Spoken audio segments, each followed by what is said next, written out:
গুরু কৃপা লাভ করেছেন। গুরুদেব কি নাম দিয়েছেন? কৃপাময়ী রাম দাস অধিকারী প্রভু। ওনার গৃহে আমরা এসেছি, তো খুব ভালো লাগছে। আজকে আমরা কিছু সময় ভগবানের কথা শ্রবণ করব। কেন? ভগবানের কথা শ্রবণ না করলে ভগবানকে আমরা জানতে পারব না। তাই ভগবানের কথা আমাদের শ্রবণ করতে হবে। শাস্ত্রে বর্ণনা করছেন, শুনুতাং সকথা কৃষ্ণ পূর্ণ শ্রবণ কীর্তন অভদ্রাণী বিধুনীতি সুহৃদম। কেউ যদি পূর্ণ শ্রদ্ধা সহকারে ভগবানের কথা শ্রবণ এবং কীর্তন করে, তার হৃদয়ের সমস্ত মলিনতা দূর হয়ে সে ভগবানের ভক্তি লাভ করবে। বুঝা যাচ্ছে? তাই আমাদের ভগবানের কথা শ্রবণ করতে হবে। তা আমরা আজকে আপনাদের এই গ্রামে এসেছি। কোথা থেকে আপনারা জানেন? মায়াপুর গিয়েছেন? মায়াপুর, হ্যাঁ, মায়াপুর কতজন গিয়েছেন? হাত তুলুন দেখি। মায়াপুর এখনো অনেকেই জানেন। অবশ্যই মায়াপুর আসবেন।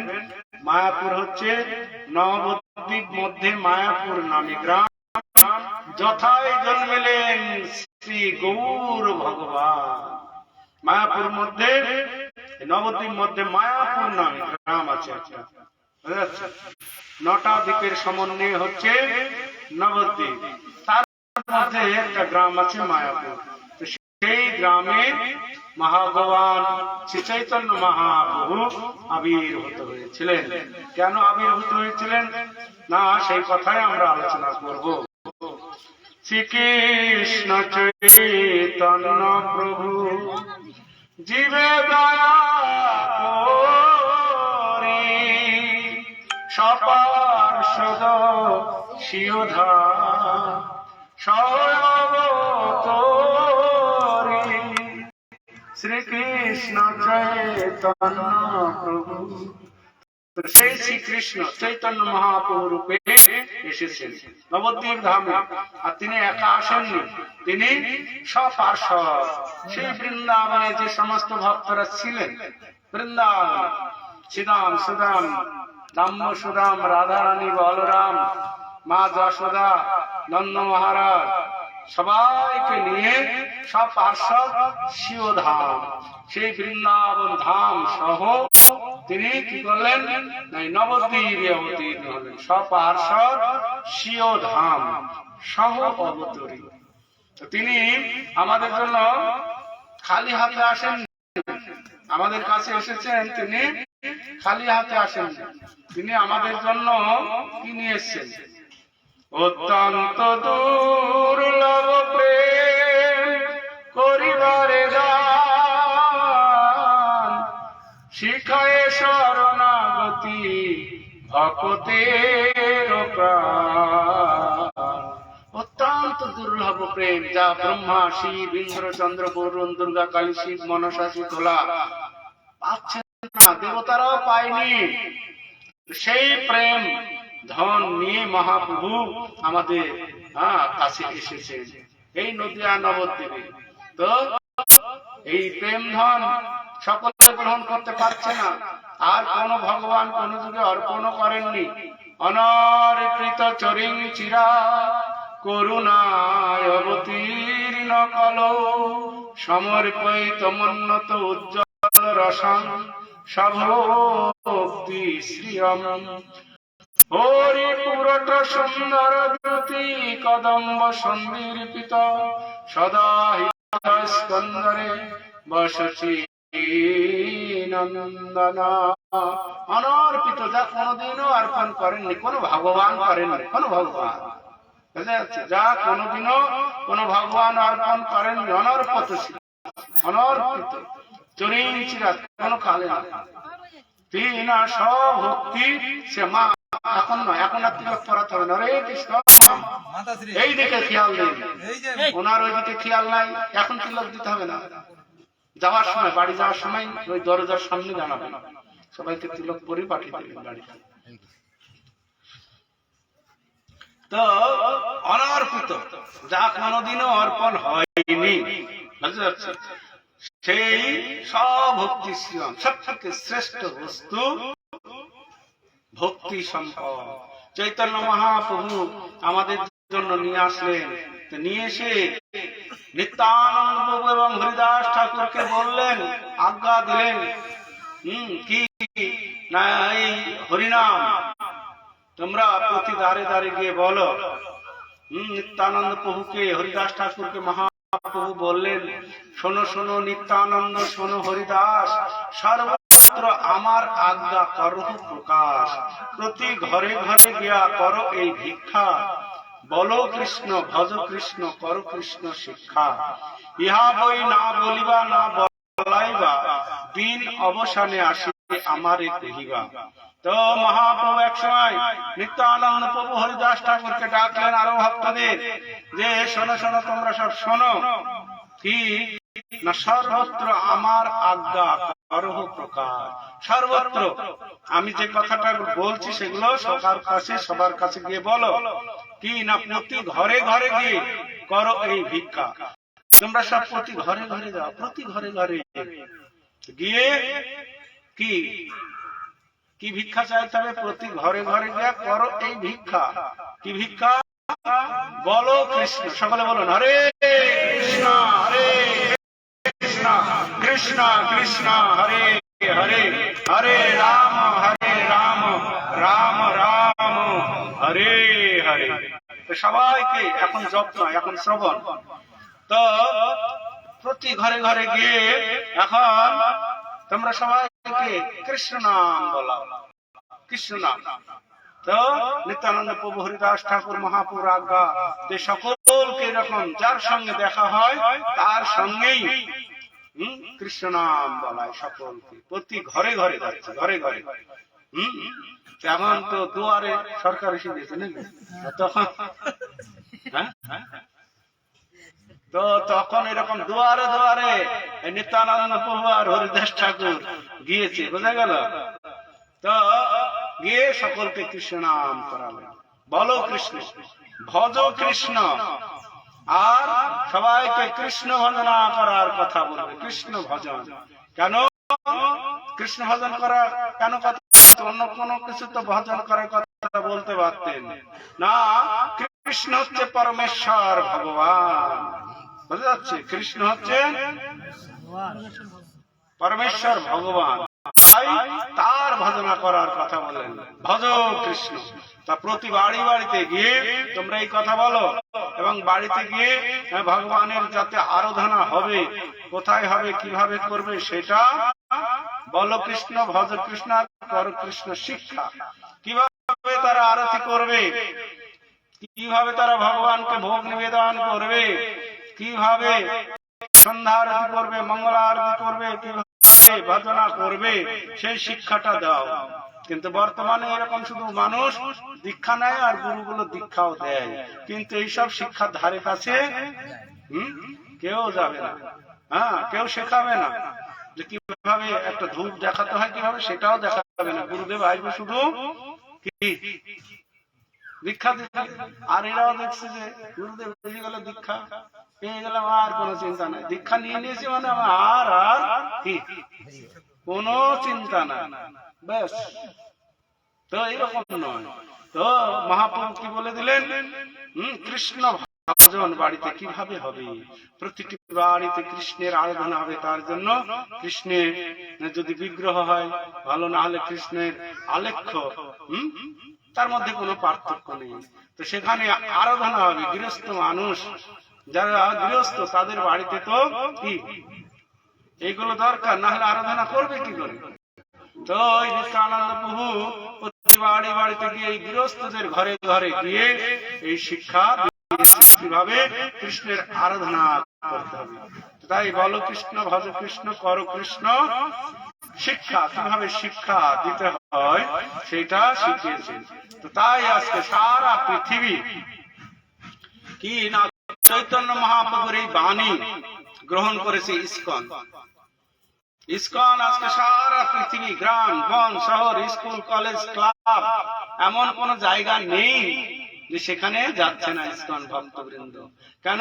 তারা দায়িত্ব গ্রহণ করেছেন, মহাপ্রভুর যে দায়িত্ব দিয়েছেন সকলকে, সেই দায়িত্বটা মস্তকে নিয়ে এই প্রচার কার্য শুরু করেছেন। তার আজকে সেই প্রচার কার্য ব্যাপক আকার ধারণ করেছে, ব্যাপক আকার, সর্বত্রই দেখতে পাবেন ভক্ত, সর্বত্র। তো মহাপ্রভু আজ্ঞা বললেন। এই রকম ভাবে একদিন নিত্যানন্দ প্রভু হরিদাস ঠাকুর এক গ্রাম থেকে আর এক গ্রামে যাচ্ছে, গ্রামের শেষ মাথায়, হ্যাঁ, তো দুইজন মদ্যপ বসে আছে, মদ পান করছে।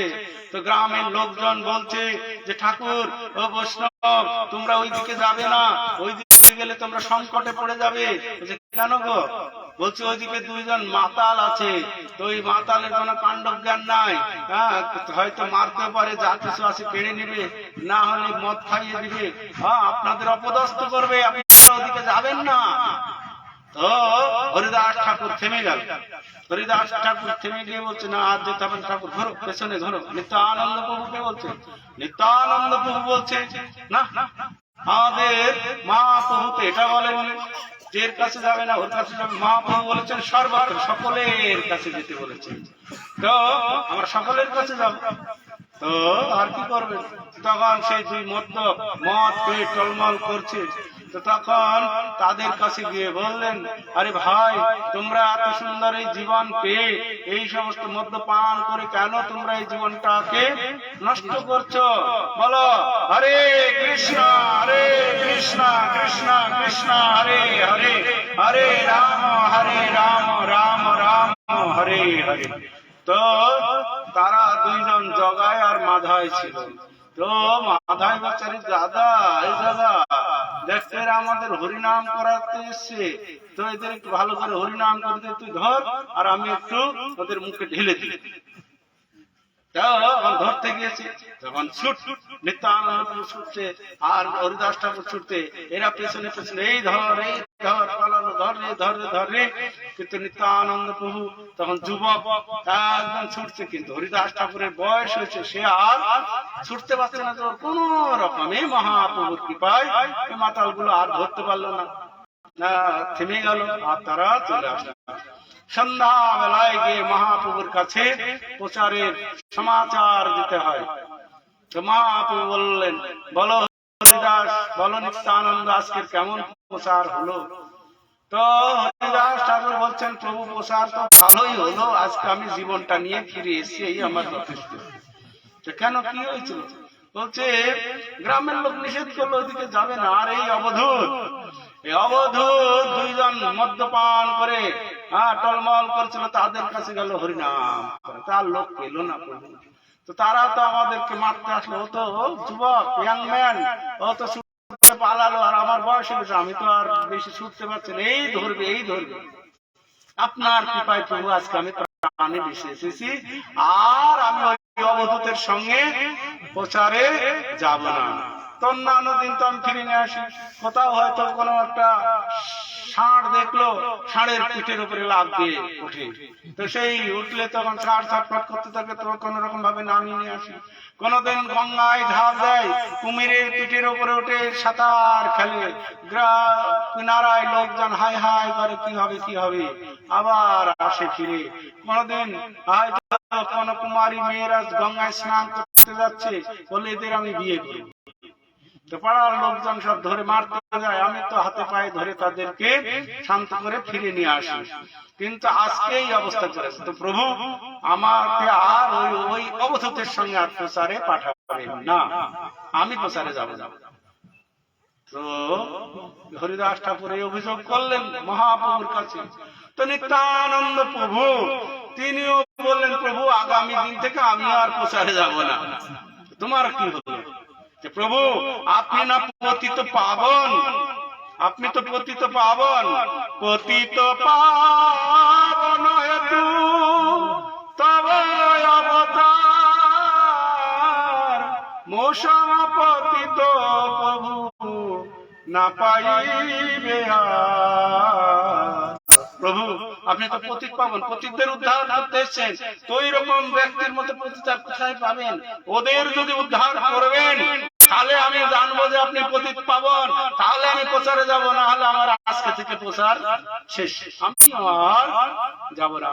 ধনী মানি কুলীন জ্ঞানী ব্রাহ্মণ পণ্ডিত এরা তো সকলেই হরিনাম করবে, আপনার কৃপা পাবে, কিন্তু এই পতিত যদি উদ্ধার করবেন তাহলে আপনার পতিত পাবন নাম সার্থক।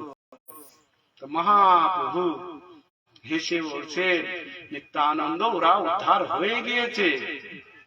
তো সব ভক্তরা বলছেন উদ্ধার হয়েছে কিরকম? তো মহাপ্রভু বলছে যে শ্রীপাদ, নিত্যানন্দ প্রভুকে মহাপ্রভু শ্রীপাদ বলতেন। শ্রীপাদ নিত্যানন্দ প্রভু চাচ্ছে যে ওরা উদ্ধার হোক, তো ওরা উদ্ধার হয়ে যাবে। কোন ভক্ত যদি কখনো চায় যে এই ভক্তটা উদ্ধার হোক, এই মানুষটি উদ্ধার হোক, তখন সেই ভক্তের আহ্বানে ভগবান তাকে উদ্ধার করে। তো নিত্যানন্দ প্রভু চাচ্ছেন ওরা উদ্ধার হোক, ওরা উদ্ধার হয়ে যাচ্ছে, উদ্ধার হয়েই গিয়েছে।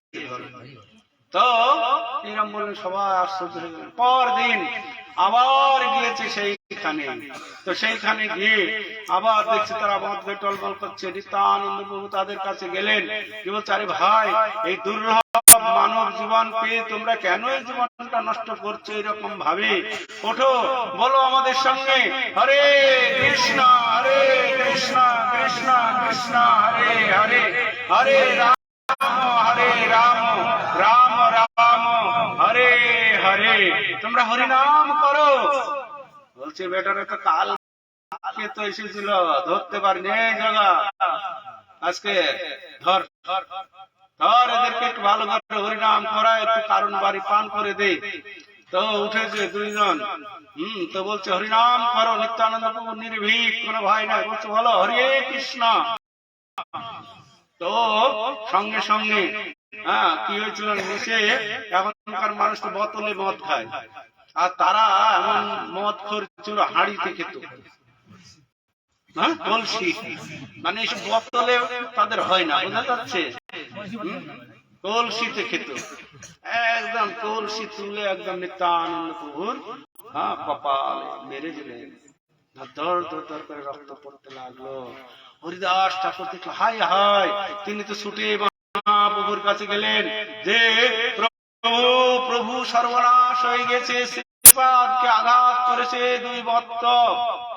তো হরিদাস ঠাকুর তো মহাপ্রভুর কাছে গেল, আর নিত্যানন্দ প্রভু বলছেন, ভাই তোরা মেরেছিস, আরো মার আরো মার, তাতে আমার দুঃখ নেই, কিন্তু তোরা একবার দুটো বাহু তুলে বল হরে কৃষ্ণ হরে কৃষ্ণ কৃষ্ণ কৃষ্ণ হরে হরে, হরে রাম রাম রাম হরে হরে, বল হরি হরি বল হরি বল।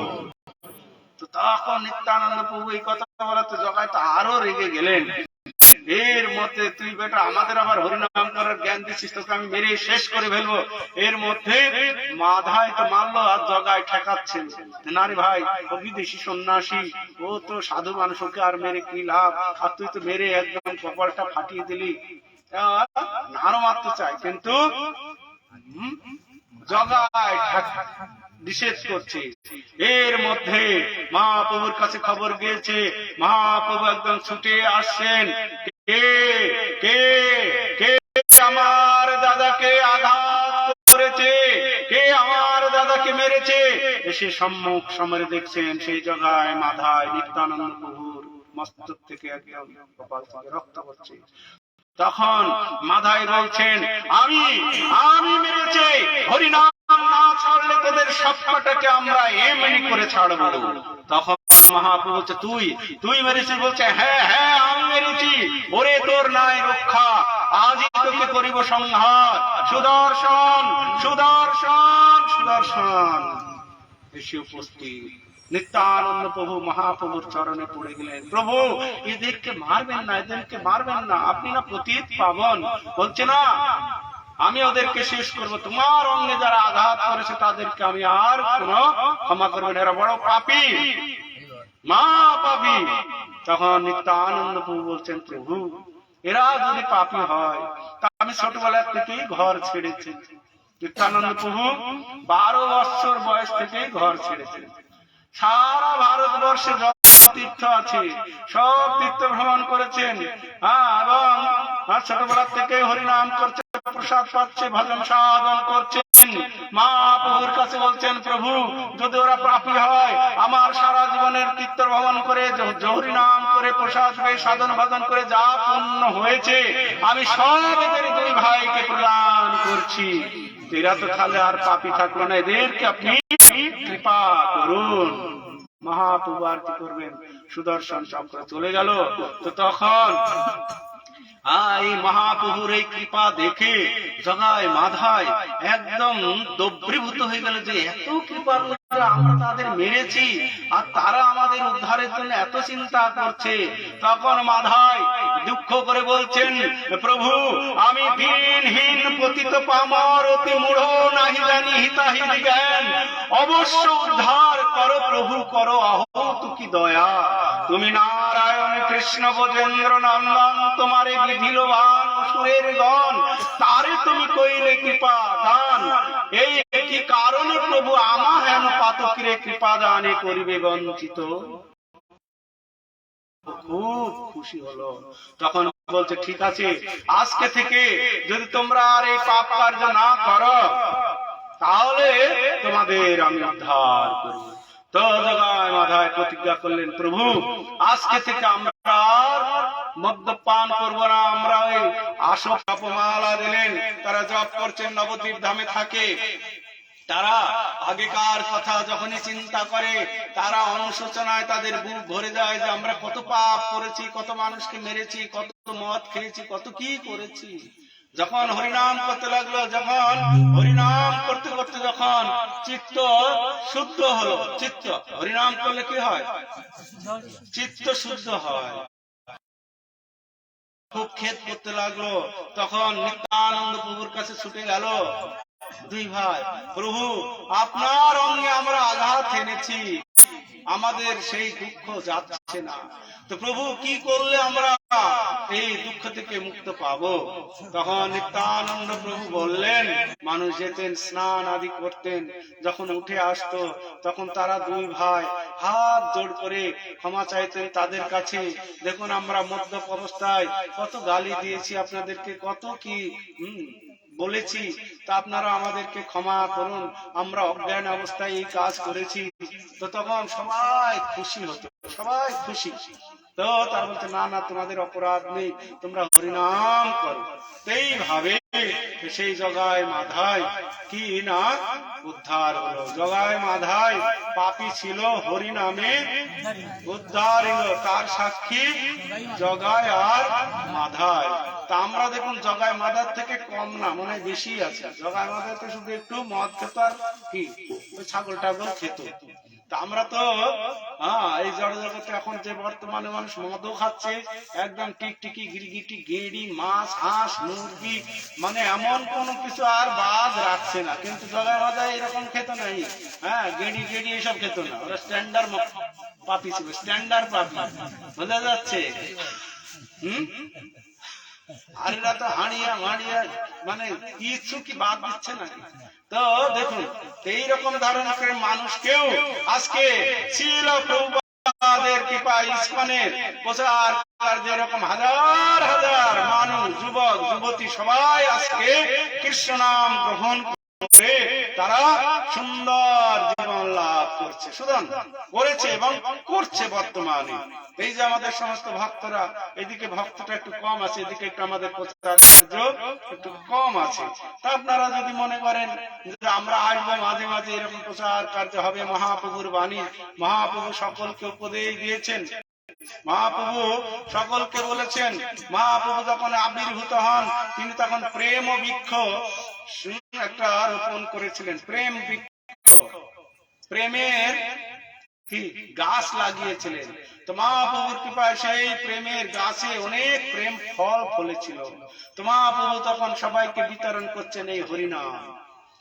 মহাপ্রভু বলছেন, একলা মালাকার আমি কাহা কাহা যাব, একলা বা কত ফল পাড়িয়া বিলাবো, একলা উঠাইয়া দিতে হয় পরিশ্রম, কেহ পায় কেহ না পায় মনে রহে ভ্রম, অতএব আমি আজ্ঞা দিলু সবাকারে, যারে তারে প্রেম ফল দাও সবাকারে, ভারত ভূমিতে মনুষ্য জন্ম হইল যার, জন্ম সার্থক করি করো পরোপকার। সেই ভারত ভূমিতে আমাদের জন্ম হয়েছে, আমরা বড় ভাগ্যবান, একদম ভাগ্যবান। যদি আজকে আমাদের এই ভারতে জন্ম না হতে এরকম ভাবে প্রকাশ্যে এরকম সভা করে আমরা ভাগবত কথা শুনতে পারতাম না, সবাই এরকম রাস্তায় ঘুরে ঘুরে হরিনাম করতে পারতাম না, যদি অন্য দেশে জন্ম হতো, বুঝা গেল? তো আমরা ভাগ্যবান, ভারতবর্ষে আমাদের জন্ম হয়েছে। এই ভাগ্যটাকে আমাদের কি নষ্ট করে দিতে হবে? হ্যাঁ, নষ্ট করলে হবে না। এই ভাগ্যটাকে আরো সুন্দর করতে হবে। কিসে সুন্দর হবে? অভাগ্য কাহারে বলি ভক্তি নাহি যার, চিরজন্ম দুঃখ ভ্রমে মিথ্যা জন্ম তার। অভাগ্য কাহারে বলি? যার ভগবানের ভক্তি নাই। অভাগ্য কাহারে বলি? ভক্তি নাই যার, চিরজন্ম দুঃখে ভ্রমে মিথ্যা জন্ম তার। তো চিরজন্মের কত জন্ম যে আমরা ভ্রমণ করছি এরকম তার কোনো ঠিক নাই। যখনই আমরা কৃষ্ণকে ভুলে যাই তখনই মায়া আমাদের দুঃখ দিতে থাকে।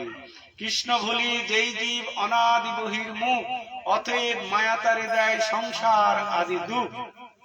জপ করছেন না আপনি? কথা শুনছেন না? কথা বলছেন আমার সঙ্গে একটা করে।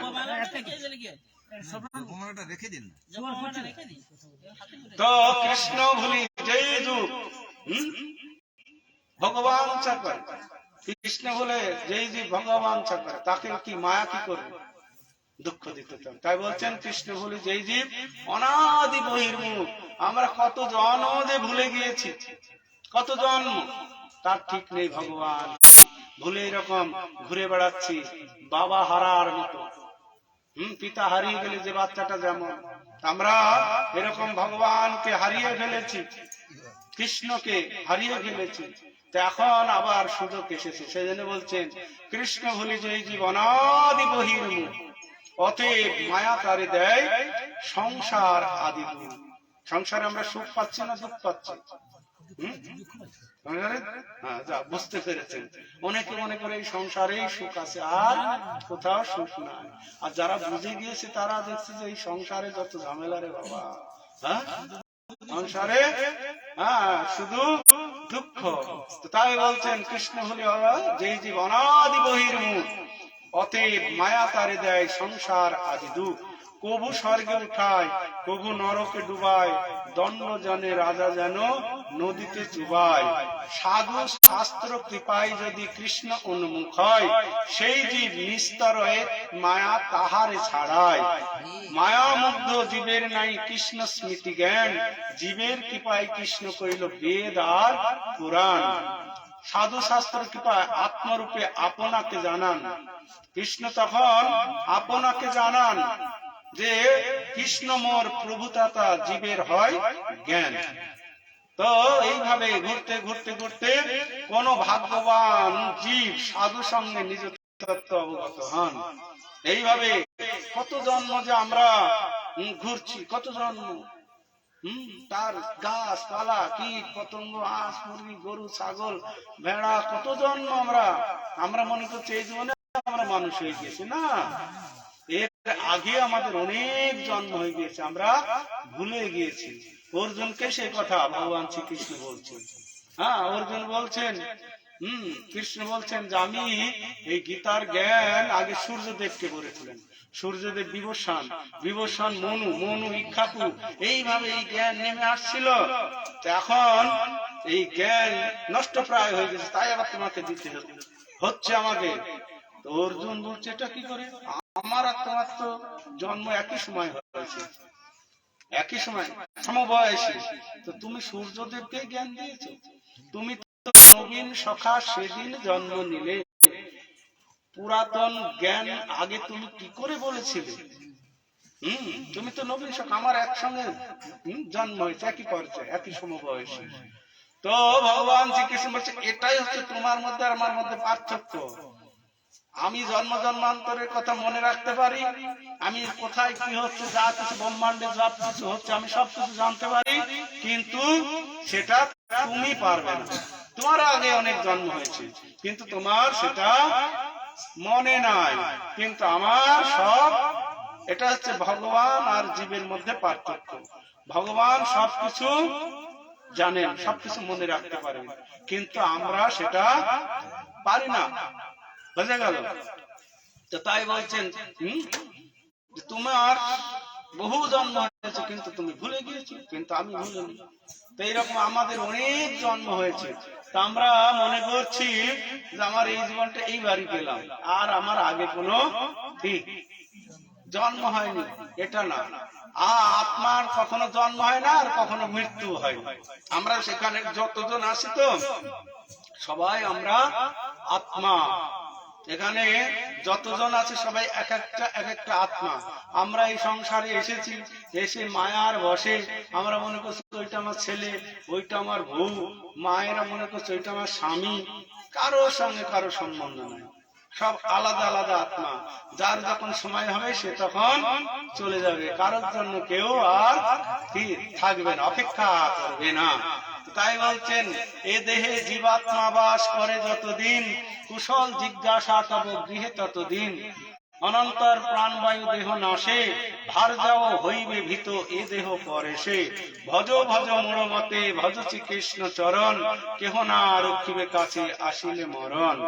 এই দেহে জীবাত্মা যতদিন থাকবে, আত্মা যতদিন থাকবে দেহে সবাই কথা বলবে, কথা বলতে পারবো, হাত নড়বে, চলতে পারবো, কিন্তু এই দেহে থেকে যখনই আত্মাটা চলে যাবে তখন কি হবে? ভয়ের সঞ্চার হবে, ভয় হবে, তখন আর কাছে আর কেউ যাবে না। এইরকম একটা গ্রামে একটা স্কুল মাস্টার ছিল, তো তার একটা মেয়ে সুন্দর পড়াশোনা শিখিয়েছে। সেও মনে করছে যে মেয়েটার বিয়ে দেবো কোথায়, সে খুঁজতে লাগলো একটা কোথায় স্কুল মাস্টার ছেলে পাওয়া যায়।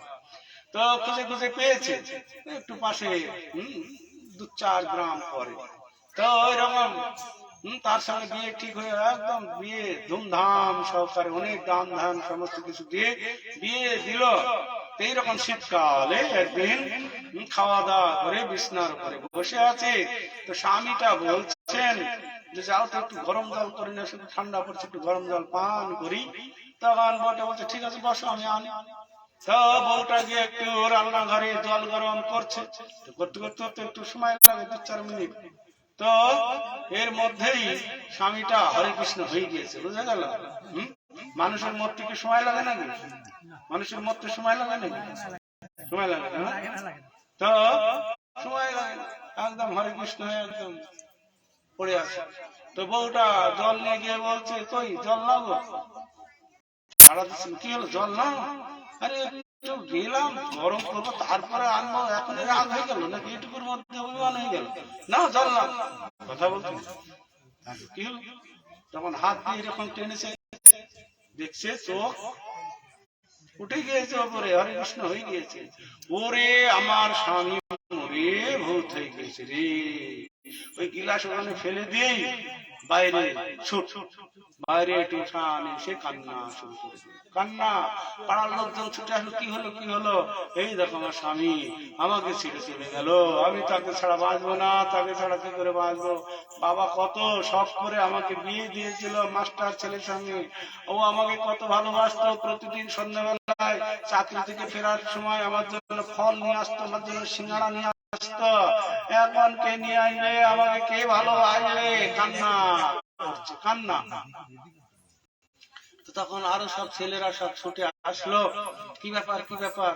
তখন বলছে এই তো দেখ হরে কৃষ্ণ হয়ে গেছে, তাহলে আর কি করা যাবে? তো নে বের কর, ঘরের থেকে বের করতে হবে নাকি? পাড়া ছেলেগুলো নে ধর বের কর। ওই বলতো না না আমি বের করতে দেবো না, ওকে ছাড়া আমি বাঁচবো না, ওকে নিয়ে যেতে দিব না। এইরকম কান্না করে, তো এসব মায়া কান্না। আচ্ছা, তো ছেলেগুলো খুব চতুর, তারা বলছে ঠিক আছে, তো এই আজকে নিয়ে যাবো না, কালকে নেবো, আজকে থাক। বউটা যেতে বলছে যে ওকে ছাড়া আমি থাকতে পারবো না, ওকে নিয়ে যেতে দিব না, কি আজকে থাক কালকে নিয়ে যাবো। এই যাও ওর সঙ্গে থাকো। বউটা কি থাকবে? হ্যাঁ, জোর করে ঢুকে দিল ওর হরে কৃষ্ণ, জোর করে ঢুকে দিল ঘরে। এই পাশে যদি আটকে দেওয়া যাবে সকালবেলায় কি পাওয়া যাবে? হরে কৃষ্ণ। তো কেন? এতদিন ভালোবেসেছে যাকে, তাকে কেউ চিনতে পারেনি। আত্মা ছিল দেহে, তাই এত ভালোবাসাবাসি। আত্মা আজকে ছেড়ে চলে গেছে, তাই এত ভয়। আমাদের এই দেহে যত সময় আত্মা থাকবে ততদিন সবাই কথা বলবে। আত্মা ছেড়ে দিলেই এই দেহটা ভয় হয়ে যাবে। ওই বউটা ওই বাড়িতেই থাকবে না, ওই ঘরেটা তো ঢুকাতা। ওই পরের দিন বলবো আমি বাপের বাড়ি যাব, না হলে ও আমার ঘাড়ে চাপবে। ঘাড়ে চাপবে কিনা? আমি এখানে আর থাকবো না, বাপের বাড়ি চলে যাবো, বাপের বাড়ি পালাবে। তাহলে এতদিন তো তার সঙ্গে সংসার করলো, একটু আগে কত তামসা করলো, কিন্তু এখন আত্মা চলে গিয়েছে জন্য কি ভয়ের সঞ্চার হচ্ছে। সেই জন্য আমরা সকলে, প্রতিটা জীব হচ্ছে আত্মা, আমরা সবাই হচ্ছে জীব আত্মা, আর ভগবান হচ্ছেন পরমাত্মা। এই পরমাত্মার সঙ্গে যখন জীবাত্মার মিলন হবে, তখনই প্রকৃতপক্ষে আমাদের শান্তি ফিরে আসবে, আমরা প্রকৃতপক্ষে আনন্দ পাবো। আর যতদিন না পরমাত্মার সঙ্গে আমাদের সংযোগ না হবে, পরমাত্মাকে যতদিন না আমরা চিনতে পারবো, ততদিন আমাদের এইরকম ব্রহ্মাণ্ড ভ্রমণ করতে হবে। ব্রহ্মাণ্ড কত জন্ম আমাদের নিতে হবে তার কোনো ঠিক না, কত জন্ম। তা আমাদের এইবার একটা সুযোগ এসে গিয়েছে। কি সুযোগ? না, মনুষ্য জীবন পেয়েছি। ভোগ লাগবে কখন? তো মনুষ্য জীবন আমরা পেয়েছি। এই মনুষ্য জীবনেই কেবল হরিভজন করা যায়, অন্য কোন জীবনে হরিভজন হবে না। বলছেন সকল জীবনে মাতা পিতা সবে পায়, গুরু কৃষ্ণ নাহি মিলে ভজ হিয়া। সব জীবনে মাতা পিতা পাওয়া যাবে, আছেও, সব জীবনে মাতা পিতা আছে, আছে কিনা? কিন্তু দুটো জিনিস ওরা পাবে না অন্য কোন জীবনে, গুরু, সদ্গুরু। গুরু পাওয়া যায়, গুরু তো বাড়ি বাড়িতে ঘুরছে দীক্ষা দেওয়ার জন্য। একদম ভাই দীক্ষা নিবে গো, কাপড় চোপড় বিক্রি করে না, কাপড় চোপড় ভাঙা চোরা সব, ওই রকম গুরুদেব এরকম বাড়ি বাড়ি ঘুরছে। দীক্ষা নিবে গো, দীক্ষা, দীক্ষা নিবে গো, দীক্ষা। আসুন আসুন, অনেকে দীক্ষা নেওয়াটাই মনে হচ্ছে সব থেকে বড়। দীক্ষা নিতে বলে তো সাধু সন্ত কেউ আসে বাড়িতে, এই মা তোমার দীক্ষা হয়েছে না? তাহলে তোমার হাতের জল শুদ্ধ নয়। দীক্ষা নেওনি, তোমার হাতের জল পান করা যাবে না, হাতের জল শুদ্ধ নয়। এবার তাহলে কি করতে হবে? গুরুদেব দীক্ষাটা নিয়ে না। এবার দীক্ষাটা একটু কানে ফু মেরে দিল, তারপরে জল শুদ্ধ হয়ে গেল, কিন্তু মাছের ঝোলটা ঠিক আছে। কি মন্ত্র নিয়ে জল শুদ্ধ হলো, কিন্তু মাছের ঝোলটা কি দিয়ে শুদ্ধ করবে? এবার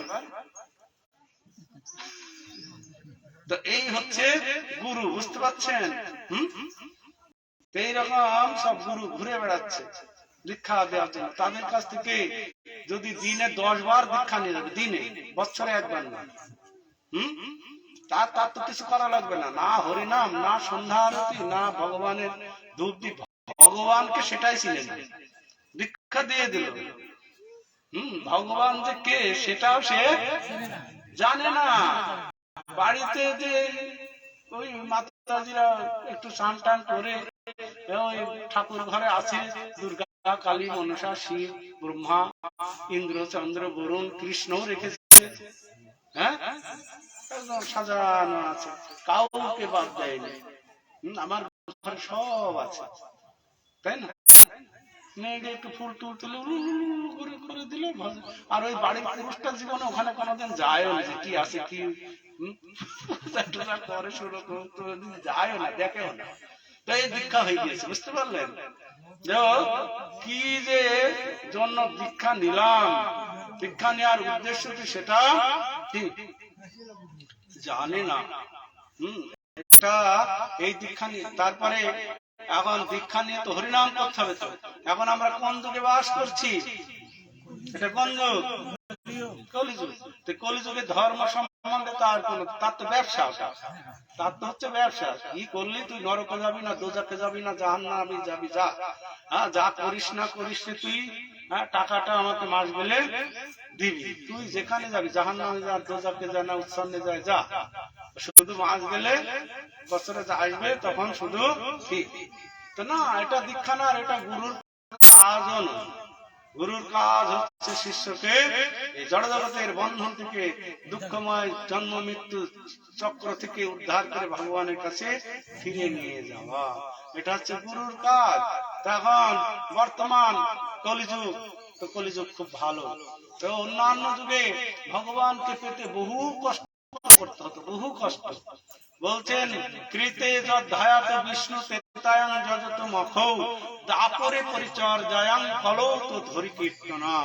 সত্য যুগ প্রথমে ছিল কোন যুগ? সত্য যুগ। সত্য যুগের মানুষ কি করতেন? সত্য যুগের মানুষের অনেক আয়ু ছিল, 1 লক্ষ বছর আয়ু ছিল সত্য যুগের মানুষের। বোঝা গেল কত আয়ু? 1 লক্ষ বছর। তখনকার মানুষ কৃতে যদ্ধায়াত বিষ্ণু, বিষ্ণু ধ্যান করতো সেই সময়। তো কেউ 70,000 80,000 বছর ধ্যান করতে করতে ভগবানকে পেত। আর ওই ধ্যান করতো। আর তখনকার তারক ব্রহ্ম নাম ছিল কি নাম? তখনকার তারক ব্রহ্ম কি নাম ছিল? তারক ব্রহ্ম নাম তো, নামটা কি? নারায়ণ পরাবেদা, নারায়ণ পরাক্ষরা, নারায়ণ পরাগতি, নারায়ণ পরা মুক্তি। এই নাম তারা জপ করত, করে তারা উদ্ধার। তো সেই সত্য যুগ চলে গেল। তারপরে কোন যুগ আসলো? সত্যর পরে ত্রেতা। ত্রেতা যুগে ভগবান রামচন্দ্র এসেছে। রামচন্দ্র এসে যজ্ঞ, অশ্বমের যজ্ঞ, গৌমের যজ্ঞ, রাজসূয় যজ্ঞ, বাজপেয় যজ্ঞ, এই সমস্ত যজ্ঞ সবাই করতে পারত না, রাজরাজারা করত। আর প্রজারা তার ফল প্রাপ্ত হতো, প্রজারা। সেই সময় যজ্ঞ করত। আর তখনকার দিনেরও তারক ব্রহ্ম নাম ছিল, তখনকার তারক ব্রহ্ম নাম ছিল উদ্ধার হওয়ার জন্য। কি তারক ব্রহ্ম নাম? রাম নারায়ণ অনন্ত মুকুন্দ মধুসূদন কৃষ্ণ কেশব সংসারে হরে বৈকুণ্ঠ বামন। এই মহামন্ত্র জপ করত। তো সত্য যুগে 1 লক্ষ বছর থেকে ত্রেতা যুগে আয়ু নেমে আসলো মানুষের 10,000 বছর, 10,000। তারপরে কোন যুগ আসলো? তারপরে দাপর যুগ। 10,000 বছর থেকে 1,000 বছর আয়ু হয়ে গেল দাপর যুগে। ভগবান শ্রীকৃষ্ণ আসলেন। তখন মানুষ কিভাবে উদ্ধার করত? পরিচর্যা, দাপরে পরিচর্যায়ং, দাপরে পরিচর্যা। ভগবানের মন্দির বানিয়ে ঐশ্বর্য মার্গে ভগবানের সব সেবা পূজা করতেন সব ধনী ব্যক্তিরা। আর তখন তারক ব্রহ্ম নাম ছিল। তো তখনকার তারক ব্রহ্মের নাম ছিল, ওই নাম জপ করে তারা উদ্ধার হতো। কি নাম ছিল? হরে মুরারে মধুকৈটব ভারে গোপাল গোবিন্দ মুকুন্দ সৌরে যজ্ঞেশ নারায়ণ কৃষ্ণ বিষ্ণু নারায়ণ, যজ্ঞেশ কৃষ্ণ বিষ্ণু নারায়ণ মাং জগদীশ রক্ষ। এই মহামন্ত্র জপ করতেন উদ্ধার। আর কলিযুগ এসে গেল। সেই 1000 বছর আয়ু থেকে আবার এসে গেল 100 বছর। 100 বছর এখন বর্তমান মানুষের আয়ু। 100 বছর আজ পৌঁছাবে না, কি ওই 50 60 70 হরে কৃষ্ণ নাকি? 100 বছর আর যেতে পারবে না। তো সেই জন্য কি না ভগবান আমাদের সহজ উপায় দিলেন। কলিযুগের মানুষ ওই রকম যাগ যজ্ঞ তপস্যা ধ্যান ধারণা এগুলো কিচ্ছু করতে পারবে না। তো সেই জন্য মহাপ্রভু কলিযুগে কি করলেন? সকলের জন্য যাতে সবাই করতে পারে, হরে কৃষ্ণ কৃষ্ণ কৃষ্ণ হরে হরে, হরে রাম রাম রাম হরে হরে। এই মহামন্ত্র মহাপ্রভু কলিযুগে দিলেন।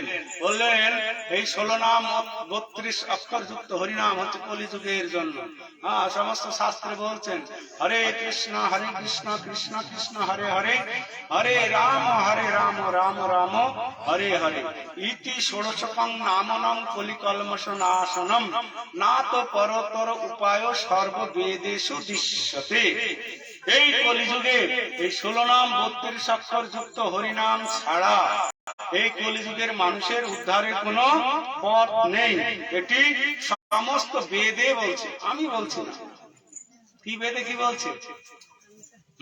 এই 16 নাম 32 অক্ষর যুক্ত হরিনাম আমাদের কি করতে হবে? জপ করতে হবে। তাহলে আমরা এই কলিযুগ থেকে উদ্ধার পাবো। আর আমরা যদি হরিনাম জপ না করে শুধু দীক্ষাটা নিয়ে নিলাম, দিনে যদি আমরা 10 বার করে দীক্ষা নিই, দিনে কয়বার? 10 বার। হ্যাঁ, কিছু হবে না। কেন? কলিযুগে হরিনাম হচ্ছে আমাদের একমাত্র উদ্ধারের পথ। তাছাড়া আমাদের কোনোভাবেই আমরা উদ্ধার পাবো না। কেউ যদি চৈতন্য চরিতামৃত গ্রন্থে বলছেন, কেউ যদি দীক্ষা না নেয়, হরিনাম করে সে উদ্ধার হয়ে যাবে। কেউ যদি দীক্ষা না নিয়ে হরিনাম করে সে উদ্ধার হবে। কিন্তু কেউ যদি দীক্ষা নিয়ে হরিনাম না করে, উদ্ধারের কোনো সম্ভাবনাই নাই। কেন বলছেন? এক কৃষ্ণ নাম করে সর্ব পাপক্ষয়। শুনুন, এক কৃষ্ণ নাম করে সর্ব পাপক্ষয়, নববিধা ভক্তিপূর্ণ নাম হইতে হয়। দীক্ষা পুরস্কার কিছু অপেক্ষা না করে, জিহ্বা স্পর্শে আচাণ্ডলে সবাই উদ্ধারে। তাহলে বোঝা গেল, এক কৃষ্ণ নাম করে সর্ব পাপক্ষয়। এই পাপকে ক্ষয় করার জন্য এই কৃষ্ণ নামই যথেষ্ট। কৃষ্ণ নাম জপ করার আগেই পাপ চলে যায় না। এক কৃষ্ণ নাম করে সর্ব পাপক্ষয়, নববিধা ভক্তিপূর্ণ নাম হইতে হয়। নববিধা ভক্তি, নববিধা ভক্তি কি না? শ্রবণ, কীর্তন, স্মরণ, বন্দন, দাস্য, সত্য, আত্মনিবেদন। এই নববিধা ভক্তিপূর্ণ এই হরি নামেই পাওয়া যায়। হরে কৃষ্ণ মহামন্ত্র জপ করলে, তাই বলছেন নববিধ ভক্তিপূর্ণ নাম হইতে হয়। দীক্ষা, এখানে বলতে দীক্ষা, দীক্ষা পুরস্কার মানে যে যোগ্য টোগ্য করে সব পুরস্কার। দীক্ষা পুরস্কার কিছু অপেক্ষা না করে, এর কোনো অপেক্ষা করে না। দীক্ষা পুরস্কার কিছু অপেক্ষা না করে। হ্যাঁ, দীক্ষার অপেক্ষা করবে না, শুধু জিহ্বায় হরে কৃষ্ণ কৃষ্ণ কৃষ্ণ হরে হরে, হরে রাম রাম রাম হরে হরে, এই মহামন্ত্র যদি কীর্তন করে, দীক্ষা না নিলেও সে উদ্ধার হয়ে যাবে। এই বিষয়ে কোন সন্দেহ, আমি শাস্ত্রের কথা বলছি, মন গড়া কথা নয়। আর শুধু আমরা যদি দীক্ষা নিয়ে বসে থাকি, দীক্ষা নিয়ে, তাহলে আমাদের কি উদ্ধার হবে? হ্যাঁ, দীক্ষা নিয়ে হরি নাম করলাম না। এটা কোন কাল? কলিকাল। খুব ভালো। তো কলিকাল আর একটা কাল আছে। এখন কোন কাল চলছে? হ্যাঁ, মাথায় দারুণ বুদ্ধি তো, ঠিক ধরেছে, আপনারা বুঝতেই পারলেন না। এক হচ্ছে কলিকাল, আর এখন চলছে শীতকাল। তো শীতকালেও দেখুন কিছু লোককে আপনি দেখতে পাবেন, হাওড়ায় চলে যান বা কোনো বড় শহরে চলে যান, শীতকালে খালি একদম ঘুরে বেড়াচ্ছে, বাঁশি বাজাচ্ছে, কোনো সময় কোন গাড়ি কন্ট্রোল করছে, কোন সময় আমাকে চিনিস, দেখেছেন? হ্যাঁ, হাওড়াতে গেলে, স্টেশনে গেলে বা কিছু দেখতে পাবেন। শীতকালে শীতকাল কাছে কিছুই না। হ্যাঁ, বোঝা যাচ্ছে? শীতকালে খালি গায়ে ঘুরছে। আবার দেখবেন কিছু মানুষ গরমকালে কম্বল, সোয়েটার, মাথা যা যেখানে পেয়েছে, বুঝতে পেরেছেন, গায়ে জড়িয়ে ঘুরে বেড়াচ্ছে। তাদের কি বলা হয়? তাদের কি বলা হয়? হ্যাঁ, এনারা কি বুঝলেন? যে খালি গায়ে শীতকালে ঘুরে বেড়ায় আর যে গরমকালে লেপ কম্বল জড়িয়ে থাকে, তাকে কি বলা হয়? হ্যাঁ, এই মাতাজিরা, হ্যাঁ, কি বলে? হ্যাঁ, ভয় হচ্ছে বলতে নাকি? তো তার কাল সম্বন্ধে কোনো ধারণা নাই। কাল, সে হচ্ছে পাগল। কাল সম্বন্ধে নাই যার ধারণা, তাকে বলা হয় পাগল। এইরকম আমরা অনেক লেখাপড়া জানতে পারি, অনেক গুরু বড় ঘোষায় 8880-90তম বলে দিল, বহু কিছু দীক্ষা নিয়েছে বা কিছু, কিন্তু এই কাল সম্বন্ধে তার ধারণা নাই। আমরা বাস করছি কলিকালে। কলিকালের ধর্ম হয় হরি নাম সংকীর্তন। চারি যুগে চারি ধর্ম জীবের কারণ। এটা কি আমার কথা? তো এরকম অনেকে দীক্ষা নিচ্ছে, তাদের এরকম হরে কৃষ্ণ মহামন্ত্র জপ করতে হবে না। বোঝা যাচ্ছে? তারা হচ্ছে কলিযুগের পাগল, এক কথায় পাগল। যদি কেউ থাকে আমার সঙ্গে কথা বলতে পারে। আর দীক্ষা নিয়েছেন অথচ হরিনাম করেন না, তাকে কি বলা হবে? তাই আমি একদম জোর দিয়ে বলছি, যদি আপনাদের কথা থাকে আমাকে পরে বলবেন। আমি তাহলে পাগল নাকি পণ্ডিত বলবো? কেন? কাল সম্বন্ধে ধারণা হয় নাই যায়। তো কলি যুগের যুগ ধর্ম হচ্ছে কি? হরিনাম। আমি তো একদম সুন্দর ভাবে বললাম কোন যুগে কিভাবে ভগবানকে পেতে হবে। তো এখন আমরা সেই কলিযুগে বাস করছি নাকি অন্য কোন যুগে? কলিযুগে। এই কলিযুগে যদি আমরা ভগবানকে পেতে চাই, এই কলুষ থেকে মুক্ত হয়ে ভগবানের কাছে ফিরে যেতে চাই, তাহলে আমাদের কি করতে হবে? অবশ্যই কি করতে হবে? হরিনাম করতে হবে। কিভাবে হরিনাম করতে হবে? কিভাবে বলবো নাকি সম্ভব? কিভাবে হরিনাম করতে হবে? তা আমাদের এই গ্রাম মধ্যে দেখা যায় সবাই হরিনাম নিজে করবে না। হরিনাম কি নিজে করবে না, লেবার দিয়ে হরিনাম করাবে। মানে ওই পাড়ার মাঝখানে হরিনাম মঞ্চ আছে কিনা? হ্যাঁ আছে আপনাদের এদিকে? হ্যাঁ আছে। তো ওই একটা মঞ্চ করা আছে। আমি গ্রামে মেদিনীপুরে এটা খুব দেখা যায়। তো গ্রামের মাঝখানে পাকা খুব সুন্দর হরিনাম মঞ্চ আছে। হয়তো আপনাদের এখানে যে রামপুরায়, এই রামপুরায় এমন মাঘ মাসের 15 তারিখে একটা ডেট করা আছে, হরিনাম প্রতি বছর হয়। এরকম আপনাদের কোন সময় হয়? হ্যাঁ কোন সময়? মাঘ মাসেই হয় না? মাঘ মাসের 15 তারিখে তো হবে।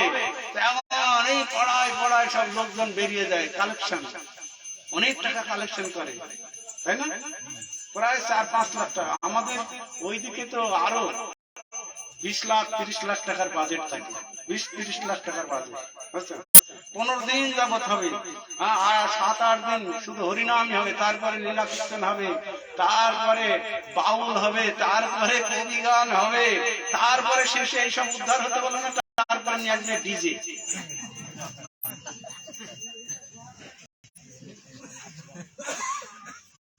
আমি মিথ্যা বলছি না কেন?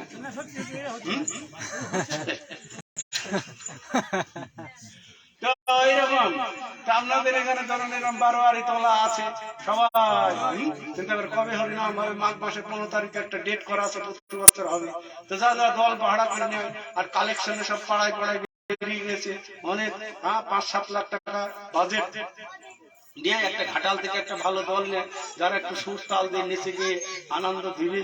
যা একটা নদীয়ার থেকে একটা ভালো দল নেয়, একটা ওই পিংলার থেকে একটা দল, মানে আশেপাশের দলগুলো তো ভালো লাগে না। তো এইরকম সব দল ভাড়া করে আনে, দল ভাড়া বায়না করে। ওদের আবার এক এক দল 30-40 হাজার টাকা করে নেবে। তো বায়না করে আসলো। এইবার সে দলের সব লিডার আছে, যে বায়না নেয় তাকে বলে লিডার, যে হারমোনিয়াম বাজায় গান গায়, সে হচ্ছে লিডার। তো সে এইরকম বায়না নিয়ে নিয়েছে, 10,000 টাকা অগ্রিম নিয়ে নিয়েছে। তেমন এইরকম দিন এসে গেছে মাঘ মাসের 15 তারিখ সকাল বেলায়। আরে বেলা হয়ে গেছে 8টা-9টা বেজে গেছে। আরে কোথায় গেল রে? কালকে ভোর থেকে হরিনাম হবে না? ভোরবেলার থেকে শুরু হয় না? আরে কোথায় গেল রে? ওই হারানকে ডাক রে, হারানের বাড়ি ছেলেটাকে পাঠাচ্ছে। এই ছেলের নাম হচ্ছে মন্টু। এই মন্টুকে একটা কোথায় গেল? হারানকে ডাক্তার। তো কি বলছে? কাকু, হারান কাকু। কাকু বলছে তো কাকু তো এখন জাল কাঁদে করে মাছ ধরতে যাবে। বাবা ডাক বলছে যা তুই, আমি ডেকে হয়েছে। তারপরে নরেন যে করতাল বাজায় দলে, ওকে ডাকতো, এই মন্টু যা তো ওনার বাড়িতে যা। তো ওই মন্টু এবার ওনার বাড়ি গেল, নরেনের বাড়িতে। তো নরেন বাড়ি নাই। কাকিমা নরেন কাকু কোথায়? বলছে ও তো এই মাত্র ওই ছাগল নিয়ে গেল মাঠে, ছাগল চড়াতে গেল। তারপরে বলছে মৃদঙ্গ বাজায়, ওর নাম কি যেন? ধনঞ্জয়। এই ধনঞ্জয়কে ডাকতো। আমরা বেরোবো 3টার সময়। ধনঞ্জয় কোথায়? ওনার বউ বলছে এখনই গেড়ি ধরতে গেল। বুঝে গেল? এইবার সব বিকালবেলায় ব্যাগে কাপড় চোপড় সব ঢুকিয়ে নিল, নিয়ে একদম চলে আসলো আপনাদের এই গ্রামে। সব বাড়ি বাড়ি রাখার ব্যবস্থা হয় কিনা? হ্যাঁ, এক বাড়ি তো তার থাকতে পারে না, এক এক বাড়ি বাড়ি রাখা হয়। তো রাখলো, তো রাখার পরে এবার পরের দিন ভোর বেলা থেকে শুরু হয়ে যায় কি কীর্তন। বাপের জন্ম কোনোদিন তিলক করে না বাড়িতে, ঠাকুর দাও কোনোদিন করে না। হ্যাঁ, এখানে এসে কি বাড়িতে তো ছাগল চড়াতে যাচ্ছে, কেউ জাল কাঁধে, কেউ গিড়ি ধরতে যাচ্ছে। এখানে এসে একদম সাধু হয়ে গেল, বৈষ্ণব হয়ে গেল। মালাটা পরে নিল, তিলক এঁকে নিল, তারপর একটু টান দিয়ে নিল। টান বুঝতে পারছো? যদি না দিবে গাজায় টান না করতে পারবে মজার গান, বুঝতে পারছেন? তা টান মেরে উঠে পড়লো, এই হরিনাম হচ্ছে সারাদিন। সন্ধ্যাবেলায় উঠেছে 6টার সময়, 2 ঘন্টা করে হরিনাম হবে। তা একদম গান গাচ্ছে। আর এই পাড়াতে মেলা বসে যাবে, জামাই আত্মীয় স্বজন পাড়া কত জায়গা থেকে যার যার আত্মীয় আছে সব নিমন্ত্রণ করে, এই আমাদের হরিনাম হচ্ছে এখন পাড়ায়, চলে আয় রে তোরা। পাড়ায় মেলা, এমন নাকরদোল্লা এসে যায়। হরেক মালের দোকান একদম বসে যাবে অনেক, কত দোকান, ঘুগনির দোকান, ফুচকার দোকান, হরেক মালের কত রকমের দোকান বসে যাবে। তো পেলা মালা বসে গেছে। তো এরকম হরিনাম চলছে সারাদিন। 6টার সময় একটা দল উঠেছে, ও 6টা থেকে 8টা অব্দি করবে। সেই সময় খুব জমজমাট ঘাটালের দল এসে গিয়েছে। তা একদম কীর্তন করছে, দেখছে কখন 8টা বাজবে, 8টায় নেমে যাবে। তারটা যেই বেজে গেল, সঙ্গে সঙ্গে নেমে চলে গেল। আর এক দল উঠে গেল, উঠে গেল, ঘাটালের দল নেমে গেল, 3 লাখ দল উঠে আসলো। এসে কি না, এবার ওরা কীর্তন শুরু করলো। ওরা গিয়ে সঙ্গে সঙ্গে কোথায় কাপড় টাপড় খুলে তুলে প্যান্ট শার্ট শার্ট করে ঠিক পরে নিল, টান মেরে পরে নিয়ে মেলায় কোথায় একটু বিক্রি হচ্ছে, একটু ঘুগনি খেয়ে নিল, ঘুগনি ভালো লাগছে না। পেঁয়াজি কোথায় দেখছো, পেঁয়াজি ভাবছে কোথায়, হ্যাঁ পেঁয়াজি ঠান্ডার দিন। আন্ডা কোথায় দেয়, আন্ডা সিদ্ধ, আন্ডা না হলে আমার মাথা ঠান্ডা হবে। এইসব গপ গপ গপ গপ খাচ্ছে, বুঝতে পারছেন? তো ওই সব লোকের মুখ থেকে হরিনাম শুনে আপনারা উদ্ধার হবেন? হ্যাঁ কি না? হবে না? কেন হবে না? টাকা দিয়ে নিয়ে আসবেন, ভাড়া করে, টাকা দিয়ে ভাড়া করে নিয়ে আসবেন, উদ্ধার হবে না? না, মহাপ্রভু এই শিক্ষা দেননি, মহাপ্রভু এই আদর্শ দেখাননি। মহাপ্রভু সকলকে বলেছেন, আপনে জপিলে নাম আপনে সে তরে, আর সব জীব অকারণে মরে। ওই লেবারটা তো তারা আসলো, খেলে গেল, পয়সা নিয়ে চলে গেল। গ্রামের লোকগুলো শুনলো ওখানে ধারে কাছে যায় না, বাড়িতে আত্মীয় স্বজন ঘিস করছে, তো ওদের নিয়েই ব্যস্ত। 3 দিন একদম আর খাওয়া দাওয়া নাই, একবারে উপবাস। 3 দিন কোনো খাওয়া দাওয়া নাই, উপবাস। তারপরে যেই গান শেষ হয়ে গেল, মধুমঙ্গল হয়ে গেল। কি মধুমঙ্গল জানেন তো? হাঁড়ি ভাঙিয়ে দিল। হ্যাঁ, তারপরে তো বাড়িতে গিয়ে তার ছেলেটাকে, আরে মন্টু জালটা কোথায় রেখেছিস, ফেল। মানে সব বাড়ি বাড়িতে পুকুর আছে, জালটা ফেল। 3-4 দিন হরিনাম শুনে শুদ্ধ হতে পারলো না, এইবার শুদ্ধ হবে। কি খেয়ে? মহাপ্রভুকে এই শিক্ষা দিয়েছে। মহাপ্রভু তো এইরকম শিক্ষা দেননি। মহাপ্রভু আমাদেরকে পবিত্র শুদ্ধ ভাবে হরিনাম করতে বলেছেন। তো পবিত্র ভাবে শুদ্ধ ভাবে হরিনাম করলে নামের কৃপা পাবো, মহাপ্রভু আমাদের কৃপা করবে। আর আমরা ওই রকম অনেক আবার দীক্ষা নিয়ে তিলক করে, মালাও জপ করছে, তার মধ্যেও আবার গিড়ি খাচ্ছে, বুঝা যাচ্ছে? মহাপ্রভু বলছেন, গৌর হরি আমার। এইরকম আবার মেদিনীপুরে আর একটা দেখছি, সব বাড়ি বাড়ি আবার কি মহাপ্রভু আছে, মহাপ্রভু আছে। আবার কারো বাড়িতে অনুষ্ঠান, সেই মহাপ্রভু কাঁকড়াঝুর থেকে নিয়ে আসবে। কাঁকড়াঝুর আমাদের মাস্টার মশাই এসছেন, হ্যাঁ, তো ওরকম মহাপ্রভু নিয়ে আসবে। মহাপ্রভু নিয়ে এসে মহাপ্রভু তো মহাপ্রভু এরকম বলেনি, গোড়ার আমার মুখে বলিলে না চলে, গোড়ার আচার গোড়ার প্রচার লইলে ফল ফলে, লোক দেখানো গোড়া ভাজা তিলক মাত্র ধরি, গোপনাতে অত্যাচার, গোরা ধরে চুরি, অপরাধ হবে ভাই কইলে খুঁটিনাটি, সেই অপরাধে তোমার জীবন হবে মাটি। তা আমরা মুখে বলছি গোরার আমার, গৌর আমার, গৌর আমার, আর সব গোপনে গোপনে কি হচ্ছে? তো ওইটাকে বন্ধ করতে হবে। মহাপ্রভু এটাতে খুশি হবে না, আর মহাপ্রভুর কৃপাও আমরা পাবো না। এতে করার থেকে না করা ভালো, এইগুলো করার থেকে না করা ভালো। নাস্তিক ভালো, নাস্তিক এক সময় ভক্ত হয়ে যাবে। যারা ভগবানকে মানে না, এরকম শুদ্ধ ভক্তের সংস্পর্শে আসলে সে এক সময় কি ভক্ত হবে হরি কথা শুনে। কিন্তু এরা এমন ডেঞ্জার হয়ে গেছে, নিজে তো হবেই না, নিজে করবো না, আর সমাজকে কলুষিত করছে, সমাজকে কি কলুষিত করছে। তাই এদের কাছ থেকে সাবধান থাকতে হবে, ওদের পাল্লায় পড়বেন না। মহাপ্রভুর যে শিক্ষা গীতা ভাগবতে দিয়েছে, সেই শিক্ষা পালন করুন। আজকে ইসকনের থেকে দেখুন সারা পৃথিবীতে ওই সমস্ত গুরু গোসাইয়ের ক্ষমতা আছে একটা মুসলমানকে জপের মালা দেওয়া।